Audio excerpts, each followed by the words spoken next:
have two presentations this evening, very different. And our first presenter this evening is Kristin MacKenzie.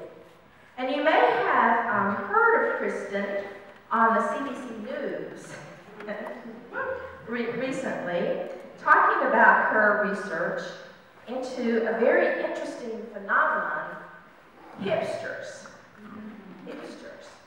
And would you know a hipster if you saw one? I mean, self-proclaimed hipsters. I live in Hipster Central. Well, according to the Urban Dictionary, what I often look at, consult, hipsters are an elusive but very real subculture that value independent thinking, counterculture, progressive politics, an appreciation of art, indie rock, creativity, intelligence, and witty banter.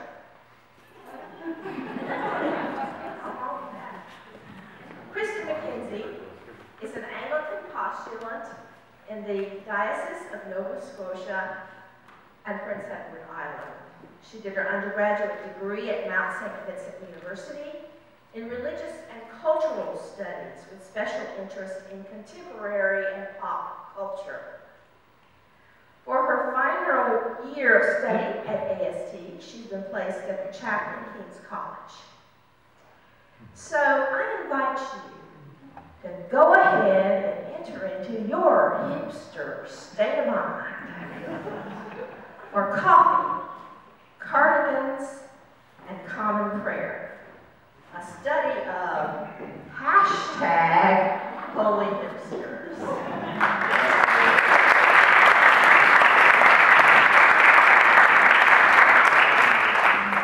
Thank you, everyone. And I do have to point out, Dr. DeWolf said he lives in Hipster Central. He lives around the corner from me. I don't know what that says.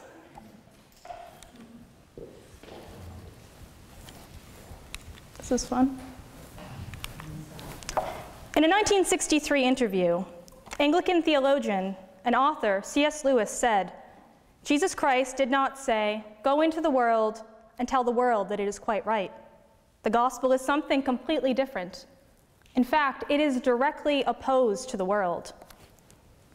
In his 1964 song, Bob Dylan heeds to his listeners, "Don't speak too soon, for the wheel's still in spin, and there's no tellin' who that it's namin', for the loser now will later to win, for the times they are a-changin'."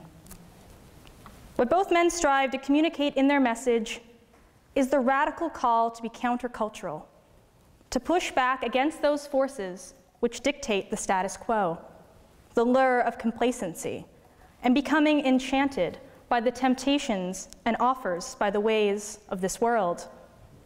In my own tradition, I heard these conversations happening.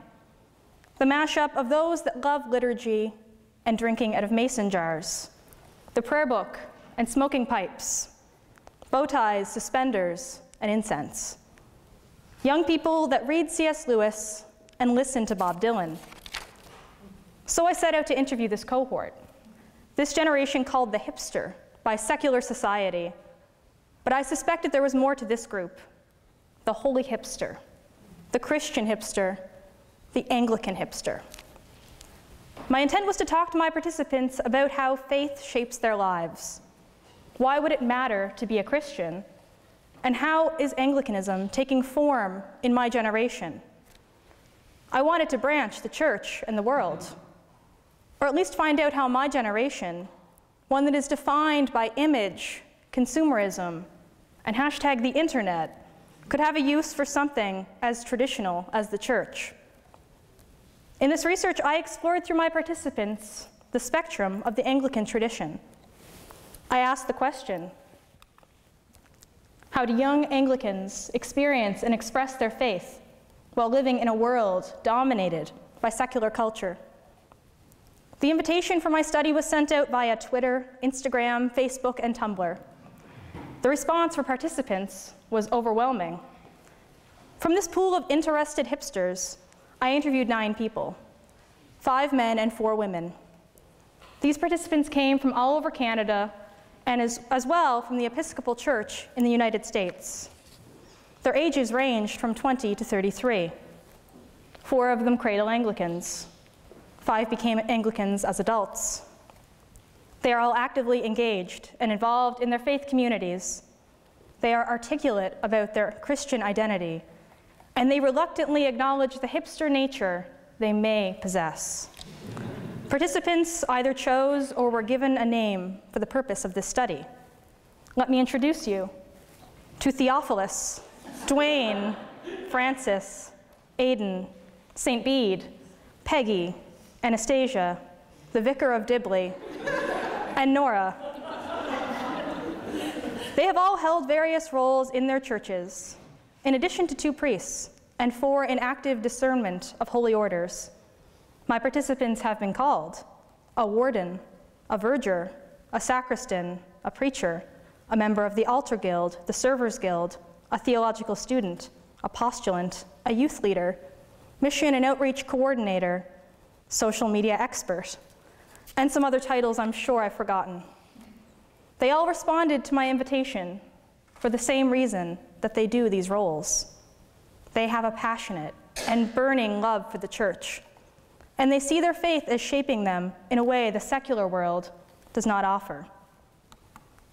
So it goes without saying, before I can continue with my explanation, I should establish what a hipster is. Cultural theorists have called it the most divisive characterization of our time. The label conjures a particular image. My participants described what they thought a hipster was. They referenced vintage clothing, vinyl, Blundstones, skinny jeans, Buddy Holly glasses, cardigans, suspenders, scotch, gin, sherry, coffee, and plaid. Lots of plaid. Theophilus identified with a displeasure or discontent with a highly individualistic and materialistic society. Describing the image of the hipster, he made this observation. I guess what a lot of hipsterdom looks like is looking back to ages of less material wealth. The lumberjack look is in right now. So there's this unshaven look, plaid, all symbols of the working class, symbols of the material poor. No one is dressing in 1960s Armani suits. Most people that are familiar with the term hipster can describe the style, the look, the image. When asked if he was a hipster, Theophilus denied it, but said, I could point them out on the street, but I wouldn't call myself one. Anastasia, Peggy, and Dwayne all pointed out the strong connection to music, valuing local music and supporting local artists. They said their interest in music was one of the reasons that others may think they are hipsters. Bede and Aidan note their affection for vinyl, both having reworked vintage record players and gramophones so they can enjoy their music. But the hipster is so much more than what they drink and wear and listen to. There's a way of thinking that is attributed to the hipster. The Vicar of Dibley told me, hipsters have an obsession with loving things that are not cool. Bede says, it's going against the mainstream, going against the idea the consumer must buy all the things. Nora calls it the name of young people, people in our generation, young people participating in whatever culture is today. Theophilus echoes this in saying it's definitely a generational thing. Francis pointed out the significance of irony. Being a hipster involves heavy doses of irony and flannel. This irony came through as they continued to deny that they are hipsters. Aidan replied, maybe I'm so much of a hipster that if hipster was an actual label, I wouldn't want it, because then it's the mainstream. One definition of the hipster is he that is nostalgic for times he never lived himself. The hipster is a scholar of social forms, a student of cool. He studies relentlessly, foraging for what has yet to be found by the mainstream. Elusive, retro gadgets, hobbies, clothing, hairstyles, facial hair. Ever increasingly referential, the hipster is a walking citation. The same source also stated, A true hipster would most likely chafe at this or any other neat definition. The one clearly defining characteristic of a hipster is denial that one is one. The intention in my research was to study my generation, also known as millennials. By choosing hipster as the buzzword in my title, I leaned on my background in cultural studies, unknowingly provoking offense at those who find the term hipster offensive, and citing ridicule from those who find it limiting. My theory is just as cultural movements of the past have introduced the bohemians and dandies of the late 1700s, the beat generation of the 1950s, and the hippies of the 1970s, the hipster will become more fully formed in its definition years from now, the visual hallmark for a future generation. But this project is not about labeling my generation or forcing anyone into a neat little box. It is not about a group of people choosing to follow Christ simply to be ironic or be trendy. Rather, it is about people that choose to follow Christ in a time when it's just easier not to. Why bother with Christianity? And why choose Anglicanism as a means of living this identity? Each participant spoke to me about their Christian identity. Theophilus admitted, "I don't think we're always good at it, whatever it is." He went on to describe it as becoming Christiform, trying to be more like Christ. Theophilus says, "I think Christ gives us the ultimate example of what it means to be a Christian, and accepting we're going to suck pretty hard at that most of the time." Peggy and Nora described it in terms of our walk of life. Nora said, "You're on a journey to be like Jesus." Peggy explained being a Christian is thinking about Christ and walking in his footsteps. Bede told me, the most fundamental and most basic level, it means to follow the teachings of Jesus. Many of them included prayer in their description. Dwayne said, "It means to pray and to have an advocate in Jesus, and to pray through Jesus who gave his body and blood for the church, and to see the church as the hands and feet of Christ in the world." For Dwayne, being a Christian calls us to live humbly, to live in such a way where you're preparing yourself and those around you for the coming of the kingdom. Francis spoke of his relationship with God being crucial to his Christian identity. He told me, "I believe in a God that seeks to know us, to make himself known through Jesus Christ, and Jesus opens that knowledge for us." Aidan describes his Christian identity as so fundamental, he doesn't have an experience of not being one. He told me it's a path to live my life, or a way to live my life, a means of discernment as I go through life and make decisions. It guides me, he continued, and directs me, as well as giving a sense of order for the world, or at least a way to understand the disorder in the world. The Vicar of Dibley described the Christian life as being part of the body of Christ. She said, "It means that I acknowledge in this life that I've been saved through the life, death, and resurrection of Jesus Christ, and I commit to follow him by being part of the community that he founded." Each participant described for me their faith communities, their churches and chapels. In describing Anglicanism, my participants identified the draw of being part of a liturgical church. Bede pointed out to me the liturgy is so important because Anglican liturgy is our theology.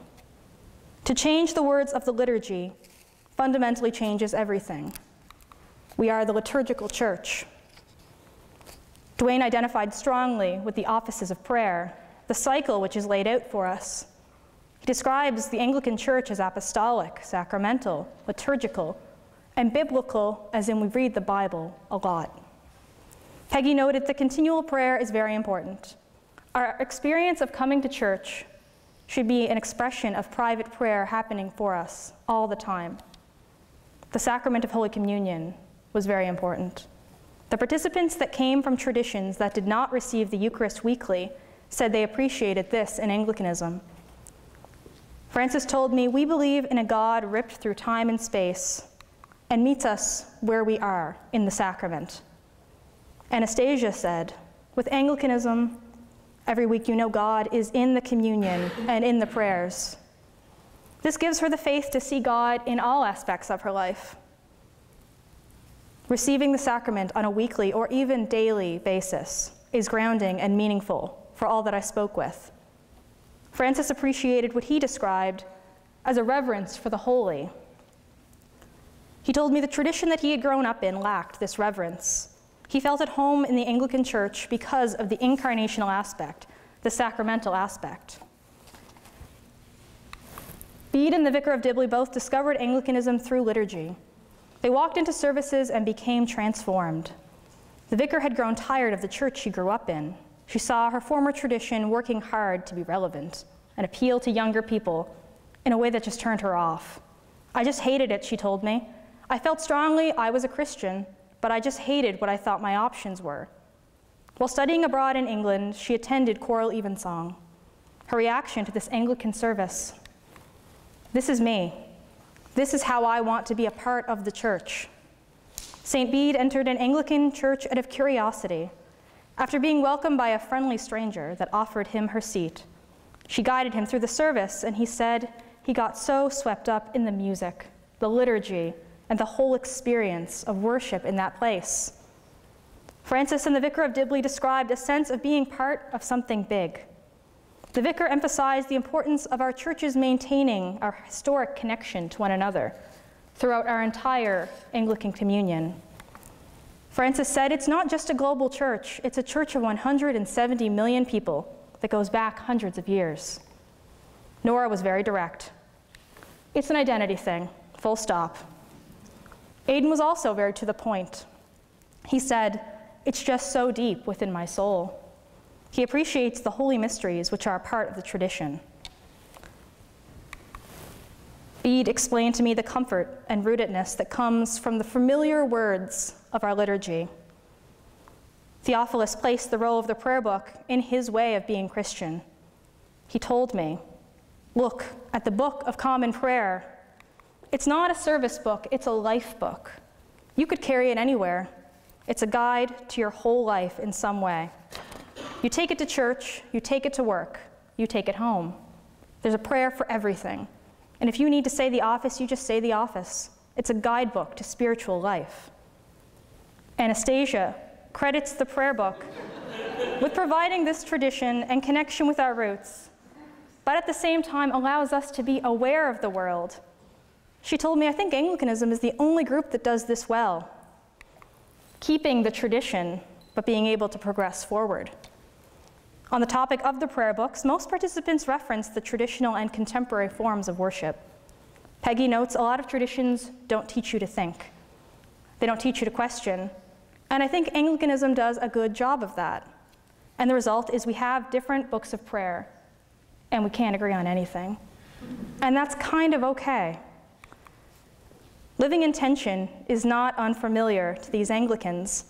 The Vicar of Dibley credits this as a strength of our tradition, that we can wrestle and struggle with things that seem contradictory, but we maintain a very high love ethic toward one another.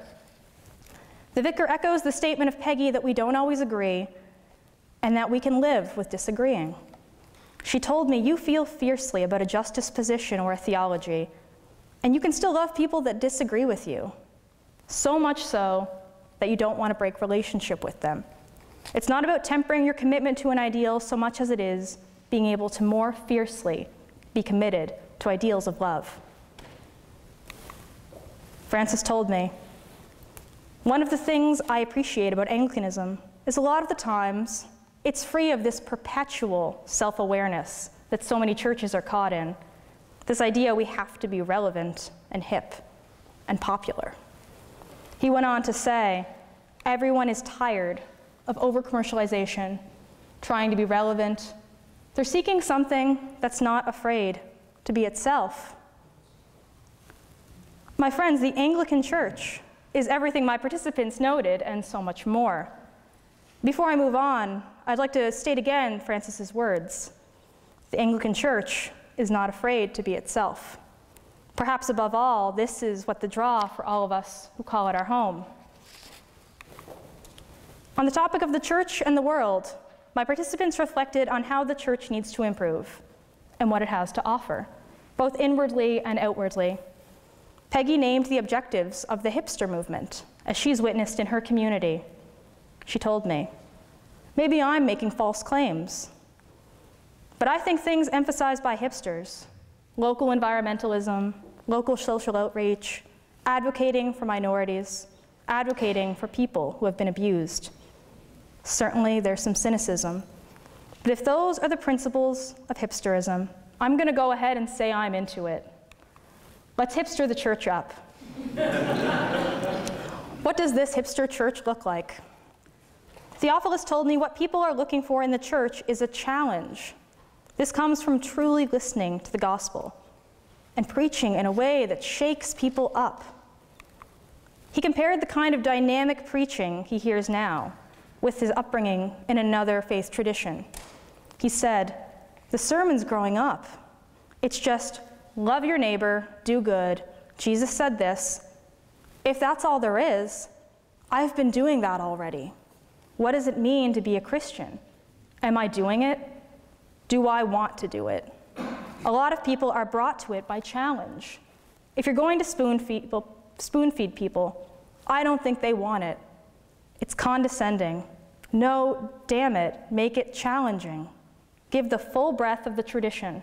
People will seek it out. People want substance. They want a challenge. Aidan told me, there's a better way to be human than the secular world is offering. There's a better way to live your life. Participants integrated their Anglican identities with their views of how to share this challenge and live in the world. The Vicar of Dibley pointed out, in one of the supplemental resources in the Book of Common Prayer, the confession allows us to repent not only for our sinfulness and the evils we do, but the evils done on our behalf. Just think in your daily life, what evils are being done on your behalf? Nora told me about a sermon she heard on the Magnificat, a canticle in the service of evening prayer. She said it is a very revolutionary, countercultural idea Jesus was coming to tell us. The Magnificat, Nora said, is about how God brings down the mighty from their seats. That is a revolution. The Vicar of Dibley also referenced the Magnificat. She said it was empowering, that it calls us to look at ourselves, our communities, our world, how we live, how are we accepting the Holy Spirit. She said, do I want to be the government's yes man? Yes, totally, whatever. God approves of everything you do, regardless of what you do. Or do I want to live out the Magnificat? Who do I want to be as a church? Peggy told me the need for the church to take leadership. We're complacent in the things our government does. We don't have a culture of fight back, we have a culture of complacency. The church needs to be a leader. Bede spoke to me about consumer sin. He said, we're a consumer society, and we have consumer sin. His suggestions to addressing this challenge is to begin in our churches. Bede worships at a very traditional, high church, Anglo-Catholic faith community. And he said, there's this part in our baptismal vows about caring for creation. And I was pushing for some fair trade, recycled cotton vestments. He said to me, wouldn't that be an amazing political statement? This is what we support, this is what we wear. Wouldn't it be cool to have upcycled, recycled vestments? They could be made in India by women who used to be sex workers, and now they have new jobs. Aidan said we live in a contemporary culture that is so materialistic and so acquisitive and so consumerist. It's based on using as much as possible, as soon as possible. And the church is that voice saying, there's a better way.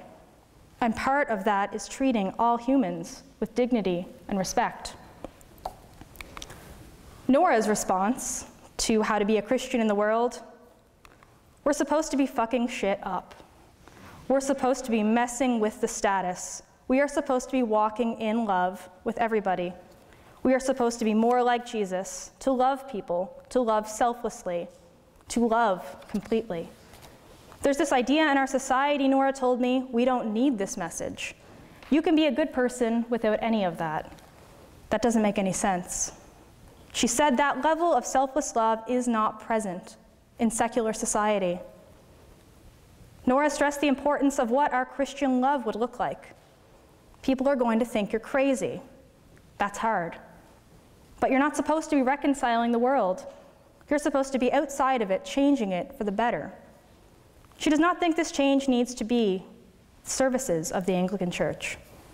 She told me, people say, oh, the church is empty. They need to change their position on X, Y, or Z because it's outdated. To me, that doesn't make any sense. It's not about being outdated. It's about applying better understandings now in order to love and serve people. Theophilus addressed this criticism as well. The idea that the church should update itself for the times. He told me everything in our life caters to the times. Everywhere updates their interior to look more relevant. He named some companies and brands that have done this in recent years. I get enough of that shit in my life, Theophilus told me. I don't need the church to do it too. We live in such a transitory life by nature. Everything is unsure. You look on the news. Oil prices, the Middle East, there's crazy shit going on. Everyone's afraid. Everything is transitory and moving. If the church is just going to be another one of those things, then there's no urgency. There's no need to see the church as worth going to. The opportunity here is the church can be a steady rock. One way of applying Christian understandings to the world, according to my participants, is for the church to be bolder in its beliefs, putting itself on the front lines of world issues, the way that my participants are in their day-to-day life. There's a complacency amongst Anglicans, Peggy told me. She sees this in her fellow Anglicans. She urges the church to take a stance, to proclaim where it stands on issues, to lend support, put its money where its mouth is. Dwayne said the role of the church in the world is becoming more missional. That ministry to the poor, the sick, the afflicted, the dying, the elderly, it's all hugely important. Bede also discussed this with me. He described our role of Christians this way. It's about standing up for those things the modern world, modern people, don't seem to give a shit about, like equality for women, for gay people, for trans people, for God's creation, environmentalism, fair trade. Those things people don't actually care about because it's all want, want, want. Me, me, me.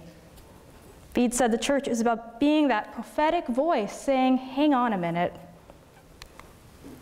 Anastasia described the ways her church is continually renewing itself, looking for opportunities to share the gospel, to make disciples.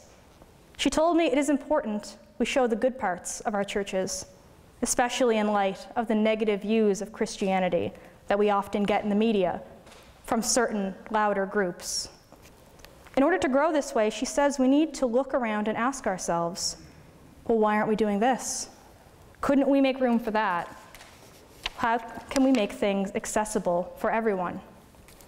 Francis reminded me that we believe in a church that's for all people, even people we don't like. Because, of course, as Aidan pointed out, Christianity is about saying, it's not about you at all. It's about Jesus. You are one of several billion people in this world. Take your place in line, give up some of what you have. Somebody else needs it. Peggy told me something good she's seen from the movement of hipsterism is an embracing of misfits, which is what the church has always been about. Although there are clear parallels between what I've defined as the hipster and the Christian life, there is one huge difference I must highlight tonight. The hipster is an exercise in irony. The secular hipster, as my participants pointed out, liked things before they were cool. They shy from openly proclaiming anything considered mainstream. My participants do not feel that way about their Christianity. They want it known. Theophilus said, the church puts us in a position of improving. He wanted me to know the Christian life is not a passive thing. It is not a trend that we pick up, like plaid or oversized glasses. It's a lifelong path to wholeness. It's work that involves integration, living authentically, in and through Christ in all aspects of our life. He said, you can go through your whole life just going to church on Sundays and living a fine life. Is that full living? In my research question, I set out to ask the question, how do young Anglicans experience and express their faith in a world dominated by secular culture? My participants express their faith through a love of Christ and through those traditions which drive Anglicanism. Most importantly, they want their religion to lead in society by being firm on those same ideals they identify with through their secular brethren. Rejection of valuing material wealth above all, emphasis on fixing unjust structures in society, on being handed things that they haven't earned. Most importantly, they want the church to stand firm in the face of modern society and not to be swayed by it. They want the church to set the pace in a world dominated by unchristian things, not to let the church follow the lead of the secular world. And they certainly don't want to be content with making incremental changes here and there to seem more appealing, to cater to a particular time. If the church wants to continue to grow in the image of Christ, it can follow the example of those who will be its future leaders. Stop trying to reinvent the wheel. They all told me this. My participants are showing us that the way they are living the gospel is to allow the church to be the church. We don't need to live in fear of appearing too religious in our genuine efforts to share our faith with others, to be unafraid of the boldness and risks that Christ calls us to take, that C.S. Lewis cautioned in his quote. We have been doing this in the face of societal changes for centuries. Why do we now have the hubris to think it's on us to throw away? Fashions fade, style changes, trends will come and go. A sustaining faith is forever. The holy hipster is a way of labeling a particular culture at a particular time. The hipster part of that label is unimportant. It is transitory like all things in this life. But faith in Christ and identification as a Christian will endure.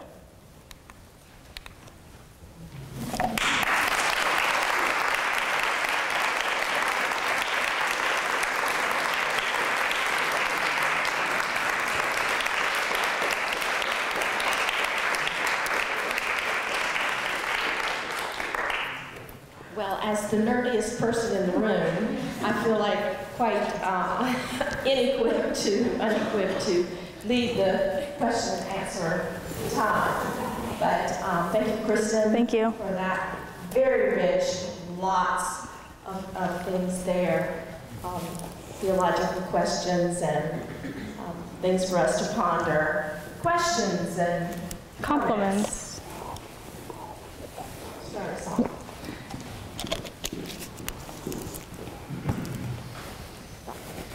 So, Kristin, on the evenings when I don't walk my dog past your place, Yes. I go in that direction, and I usually walk along Grickle Street.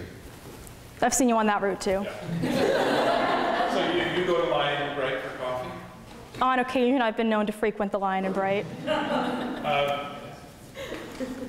I walk by there in the evening, and I realize that they don't really have to turn the lights up because the entire place is lit by Mac screens. Yes. Which leads me to ask that one characteristic of hipsters, holy or not, is that they are very technologically adept. How do they see then their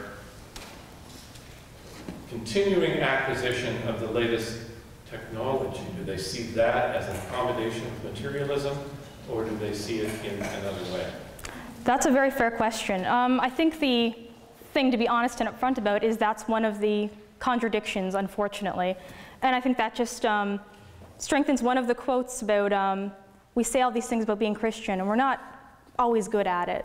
And a part of the way that we all need to improve is, I also stand by all the statements they made about how we do need to be less materialistic, but there is that side of us that also covets keeping up with the times and, you know, needing to line up for that new Apple product, that new iPhone, camping out for it. And I think that's just something that we need to be aware of, because it's hypocritical, and it is something we all do. But I think what this movement is saying is that we are moving away from being as strongly pulled in that direction, and maybe people are making more genuine efforts. I mean, that's my hope. But to answer your question, just honestly, it's a contradiction between all hipsters and all young people that say they care about these things, and then we do covet this, and I'm just as guilty, so I'll admit that. We can thank the hipsters for rediscovering Martian McLuhan. Yes. Yes. And I wonder if the hipsters' accommodation with technology, even though they have to get the money to pay for it, is an illustration of McLuhan's prediction that we would come to the place where we would accept the technology as an extension of ourselves, not as a possession. Yes. So I wonder if we're actually seeing that. Well, I think it is reflective in the way that we communicate. For me, doing this 30-minute presentation is challenging because I want to tell you what I think in 140 characters or less. So it's, you know, the fact that you all sat down and listened to this is hugely countercultural.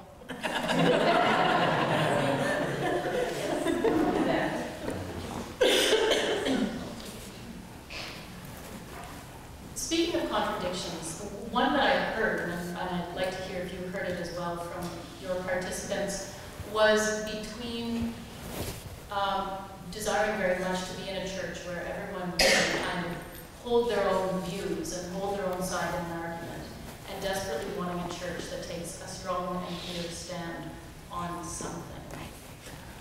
How do those fit together, or is that just an irreconcilable contradiction? I think that addresses this idea of living with certain contradictions, seeing how we can grow through the conflict.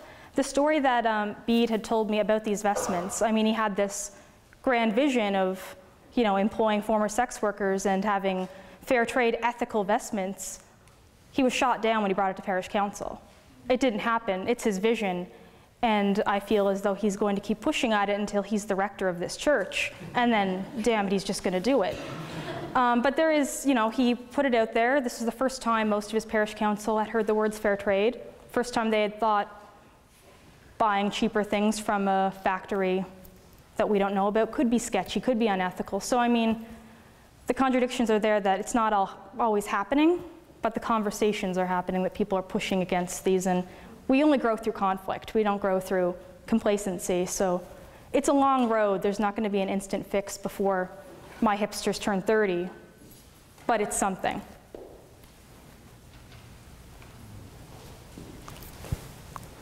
So I might be a little older than that generation, but I still remember being hippie and countercultural. I wonder how your hipsters find, they seem to have a very articulate vision of what the church should be and what they like in the church, and yet your friend St. Bede, you know, came against the parish council, and there was like, no way, forget it, and anyway, you've never heard of fair trade. So how do they deal with the fact that the church, as it is in the flesh, isn't always quite the way we idealize it to be? I have a problem with this myself, but how do they deal with this? Well, nothing is as we want it. And I think that the reason, aside from being an, you know, a loudmouthed Anglican, that I wanted to focus on Anglicanism because they do have all this vision for changing the church. They're not leaving the church.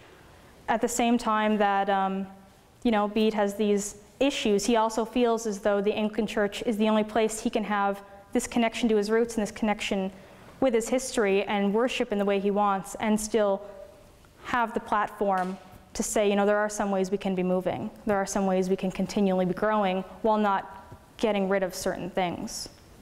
So I think it's all about living in tension, which, as I said, came up in all the interviews, that they sense the tension and they don't see it as being something to run away from.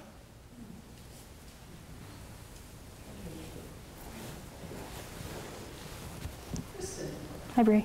So 9 years ago, I presented my grad presentation, and I did it on Anglican youth. And one of the themes that emerged for me in that study was around relationship. And you've hinted at relationship a bit in this conversation, but you haven't talked about it directly. Can you say something about the relationships that exist within church communities for these hipsters? Yeah, it was, community was probably, if I had had another 10 minutes of the presentation, that would be the next big theme I want to focus on in the paper.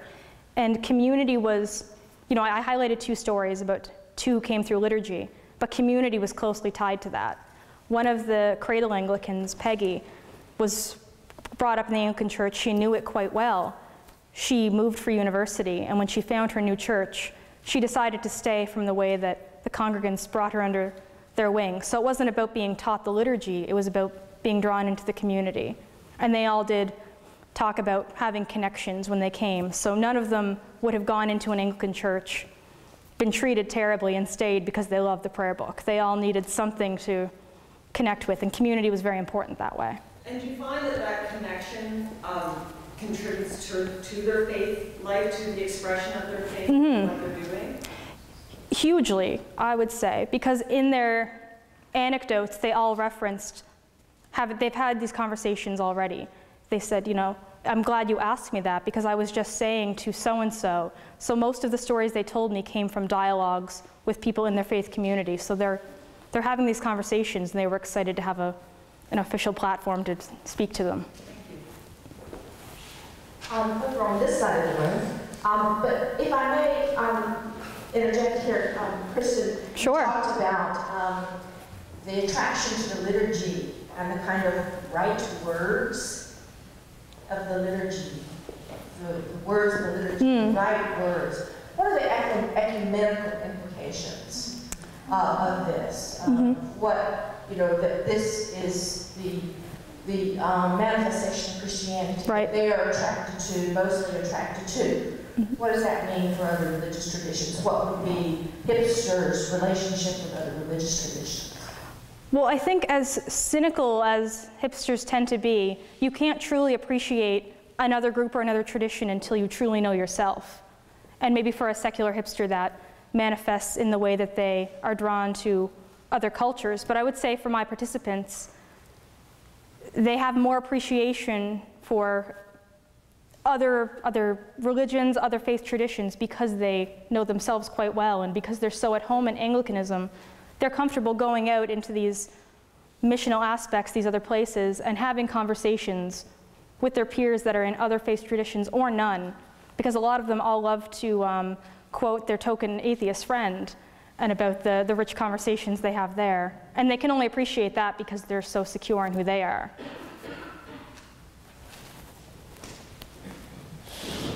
Hi, Melanie. Hi, I love your PowerPoint slides. Oh, thank you. They're from my Instagram account. My question is, when you were discussing the sort of the relationship between that your participants saw between the church and the world, something that popped into my head to kind of capture what they were saying was prophecy or a prophetic role. But I never heard you use that word, and maybe I don't know. I just wonder if that was something that came up, if that's something that that these people are identifying as, I mean, would that be a more comfortable label than hipster, to see themselves as having a prophetic voice either in the church or in the world? At least two of them specifically did use the phrase prophetic voice. And one of the slides, Bede had said, I think it was Bede or Dwayne, had said the church is that prophetic voice, and they see themselves as speaking in and through the church. So they don't see themselves as being prophets, but the church has these things to offer, and they can be agents of faith that way. But they are not at all comfortable with being called hipsters. They want to be known solely as being followers of Christ. And interesting that they would see the church as having a prophetic role, but not themselves within it. They see themselves as having agency within that, just not. They're humbled enough to see themselves speaking through the church. Thank you. This may be a really ignorant question. What was the education level in your group? It was interesting because the invitation just asked for Anglicans in a certain age group, but they all did have at least their undergraduate degree. And that didn't come up in any of my research about millennials and faith. Education wasn't a factor, but they all did have at least one degree. certainly sounded that the level of articulation was high. Mm-hmm. And I wondered how that would translate to, for example, a sampling from a community college Right. or a group of people who were getting trades apprentices. I think one of the gifts of my participants, because the interviews were so long and rich, that they do apply themselves to their environments. Nora, Peggy, Dwayne, and at least two others, all reference this intellectualism that Anglican has, and that comes through in their language. But at the same time, Nora, being one of the ones who referenced intellectualism and speaks quite articulately, was the one who dropped the F-bomb in her very to the point. So I think she could go into any platform and speak to an educated group of people or speak to a group of junior high kids about why it's acceptable to be a Christian. They seem to work on different levels that way. We have time for one more. I don't know if you found any differences, but I was wondering if there were any distinct differences between the Episcopalians and the Anglicans. Like, I don't know if a national identity or like cultural identities came out in there, but yeah, I was wondering if there were any discernible differences. There was political language throughout all of my participants, but the Americans named it outright. All of the Americans that I interviewed came to the Episcopal Church after being raised in other denominations. And what they had found in their community church was that the nation and the state was always at the center. And when they came to the Episcopal Church and saw the global connection, that was the draw for them. They said Christ is now at the center instead of America, which appealed to them. And that was, Francis had said about being part of a global church. He appreciated the history and not just coming to talk about whatever Obama had did that week. But when they were talking about what it meant to be Anglican or what it meant to them to not to be Anglican, but like to be a Christian in an Anglican context or an Episcopalian, or a Christian Episcopalian context, that like it was the same. So does it mean for Episcopalians in the States, did it mean the same thing for them to be a Christian as it did for Anglicans in Canada? It did. They, just because of the emphasis their interviews took, they were much more charged up about this complacency with the government. And it was the Vicar of Dibley she was an American, and she commented on the Magnificat because she said, like, I hear these sermons every week, and, I give these sermons about, you're all complacent, and you all think you're not doing evil because you don't protest, and you don't say these things are happening in Ferguson, isn't that too bad? You should think about these, you should be active in the way that the Spirit moves you, but you should certainly not be complacent about the government. Thank you very much. Thank you.